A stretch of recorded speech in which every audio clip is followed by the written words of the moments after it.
বাহ, আজকের ওয়েদারটা বেশ ভালো লাগছে, হালকা হালকা বৃষ্টি পড়ছে। ও আবার তার মধ্যে তোমরাও চলে এসছো। নমস্কার, বর্তমান খড়কোনা একটা ব্লগ থেকে সবাইকে স্বাগত। তোমরা সবাই কেমন আছো? বর্ষাকাল আর শীতকালে সন্ধ্যেবেলা বেশ একটু ভাজাভুজি খেতে ইচ্ছা করে চা বা কফির সাথে। তো আজকে তোমাদের কাছে একটা নতুন ভাজাভুজির রেসিপি নিয়ে চলে এসেছি, চিকেন ফুল সিঙ্গারা। ফুলটা কেন বললাম, রান্নাটা শেষের পরে বুঝবো। তো চলো উপকরণের সাথে পরিচয় করে দিই।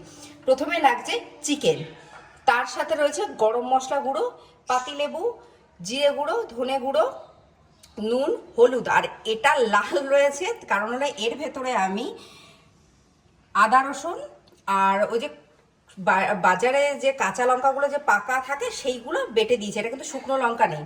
আর এখানে আমি ময়দা মেখে রেখেছি, ময়দাটা শুধুমাত্র নুন দিয়ে আর অল্প সাদা তেল দিয়ে মেখে রেখেছি। আর লুচির যে ময়দাটা হয় না, যেরকম একটু নরম ধরনের, এটা একটু শক্তভাবে মাখতে হবে। দেখো মাখাটা কিন্তু এরকম হবে, আর মেখে খানিকক্ষণ রাখতে হবে। আর তারপর লাগছে এখানে পেঁয়াজ কুচি, আলু সেদ্ধ আর ধনেপাতা। সিঙ্গারার পুরটা তৈরি করব, তার জন্য আমি এখানে সর্ষের তেল দিচ্ছি, অল্পই লাগবে, বেশি নয়। তেলটা গরম হয়ে গেছে, এবার আমি এখানে পেঁয়াজ কুচিটা দিয়ে দিচ্ছি।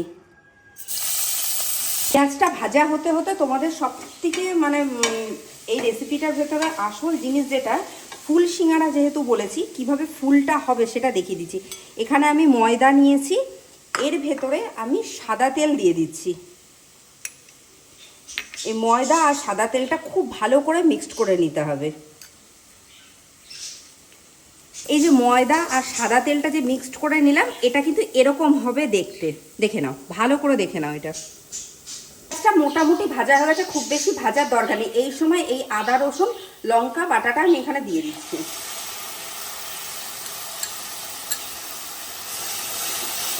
এবার আমি জিরে গুঁড়োটা দিয়ে দিচ্ছি। এখানে জিরে গুঁড়ো 1 চামচের মতো রয়েছে। ধনে গুঁড়ো দিচ্ছি সেম পরিমাণে। একটু নুন দিচ্ছি, একটু হলুদ গুঁড়ো দিচ্ছি। এবার আমি মশলাটা খুব ভালো করে কষাবো। মশলাটা খুব ভালো করে কষে গেছে, দেখতেই পাচ্ছ তেল বেরিয়ে এসছে। এবার এই সময় আমি এই চিকেনটা দিয়ে দেবো। চিকেনটা দিয়ে খুব ভালো করে কষাবো।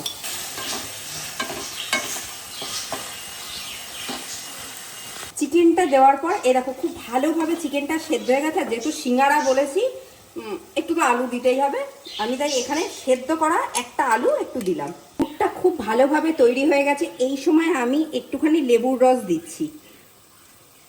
সব কিছু দেওয়া গেছে, এবার একটুখানি আমি গরম মশলা গুঁড়ো দিয়ে দিচ্ছি। পুরটা তৈরি হয়ে গেছে, এবার আমি ধনেপাতা কুচিটা দিয়ে দিলাম পুরটার মধ্যে। তো হয়ে গেছে। এবার চিকেনটা যেহেতু বললাম ফুল সিঙ্গারা করব, সেটা কেমনভাবে করছি দেখো। আর যাই হোক, বাহাত ইউজ করলাম বলে আবার ভেবো না খারাপ কিছু, ভালো করে কিন্তু স্যানিটাইজার দিয়ে ধোয়া আছে। লেচিগুলো কিন্তু এরকম ছোট ছোটই হবে, এগুলোকে আমি ভালো করে গোল গোল করে নিচ্ছি। লেচি করাটা দেখে নিলে আমি এবার এটা বেলে নেবো। আমি এটা শুকনো ময়দা দিয়ে বেলছি, তোমরা চাইলে তেল দিয়েও বেলতে পারো।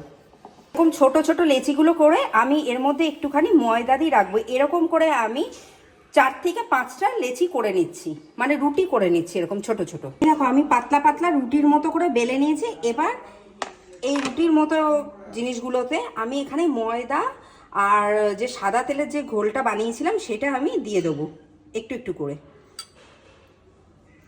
তারপর একটুখানি ওপর দিয়ে আমি ময়দা ছড়িয়ে দিচ্ছি। আবার আমি একটা রুটি দিচ্ছি। আর হ্যাঁ, ছোট বড় হলেও কিন্তু অসুবিধা নেই, প্রত্যেকটা রুটির মাঝখানে মাঝখানে এই ঘোলটা দিতে হবে, আর তার সঙ্গে একটুখানি করে ময়দা দিতে হবে। দেখো প্রত্যেকটা লেয়ারের মাঝখানে মাঝখানে আমি এই ঘোলটা আর ময়দাটা দিয়েছি। এবার আমি এই সবগুলো একসাথে বেলে নেব। একটু ওপর নিচে করে আমি আবার একটু ময়দা লাগিয়ে দিলাম। এবার আমি এই রুটিগুলো সব একসাথে বেলে নেব। রুটিটা দেখতে পাচ্ছ খুব সুন্দর করে আমার বেলা হয়ে গেছে। এই সাইডের অংশগুলো কেটে আমি বাদ করে দেবো।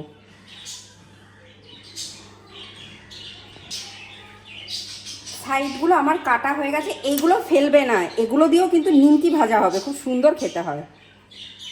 এই হলো আসল শিটটা। এবার দেখো আমি সিঙ্গারার জন্য এইভাবে চৌকো চৌকো করে কেটে নেব।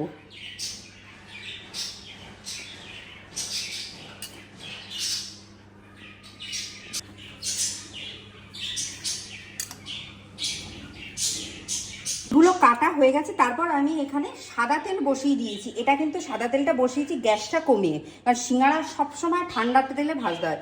এবার আমি পুরগুলো ভরে নিচ্ছি।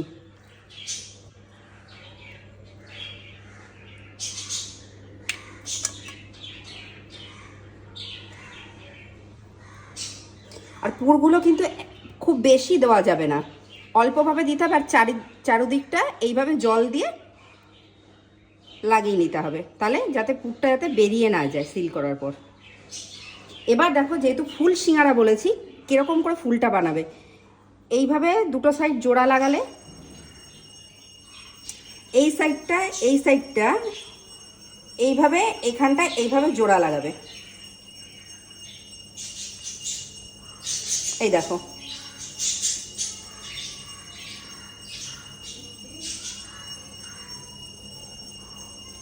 এই দেখো দেখো সিঙ্গারাগুলো আমার তৈরি হয়ে গেছে। এই দেখো শেপটা দেখে বুঝতে পেরেছো কেন নাম দিয়েছি চিকেন ফুল সিঙ্গারা। তেলটা কিন্তু একদম ঠান্ডা রয়েছে। এই সময় আমি একটা একটা করে দিয়ে দেবো। সিঙ্গারাগুলো কিন্তু একদম লাল লাল করে ভেজে নেবে। দেখো আমি একদম লাল লাল করে ভেজে নিচ্ছি। আর গ্যাসের ফ্লেম কিন্তু কমানোই থাকবে। আর ওই দেখো লেয়ারটা, যেহেতু তখন দেখালাম না যে ওইভাবে করা লেয়ারটা, তার এর জন্যই করা। এই যে এরকমভাবে সিঙ্গারাগুলো কিন্তু এরকম খুলবে, তার জন্য এটার নাম চিকেন ফুল সিঙ্গারা। তা আমি পরিবেশন করে তোমাদের কাছে ফিরে আসছি। জাস্ট অপূর্ব খেতে হয়েছে। নিজে বানিয়েছি বলে বলছি না, তোমরা অতি অবশ্যই বাড়িতে চিকেন ফুল সিঙ্গারাটা বানাও, বানিয়ে দেখো কেমন লাগে। আশা করি ভীষণ ভীষণ ভালো লাগবে। তো আজকের রেসিপিটা, আজকের ভিডিওটা যদি ভালো লেগে থাকে, তোমরা অতি অবশ্যই আমার চ্যানেলটা সাবস্ক্রাইব করো, শেয়ার করো, লাইক করো, প্রচুর প্রচুর কমেন্ট করো। আজ তাহলে আসি, মানে একটু খেয়ে নিই, আবার সামনের লোকটাও তো খাবে, এরকম ব্যাপার।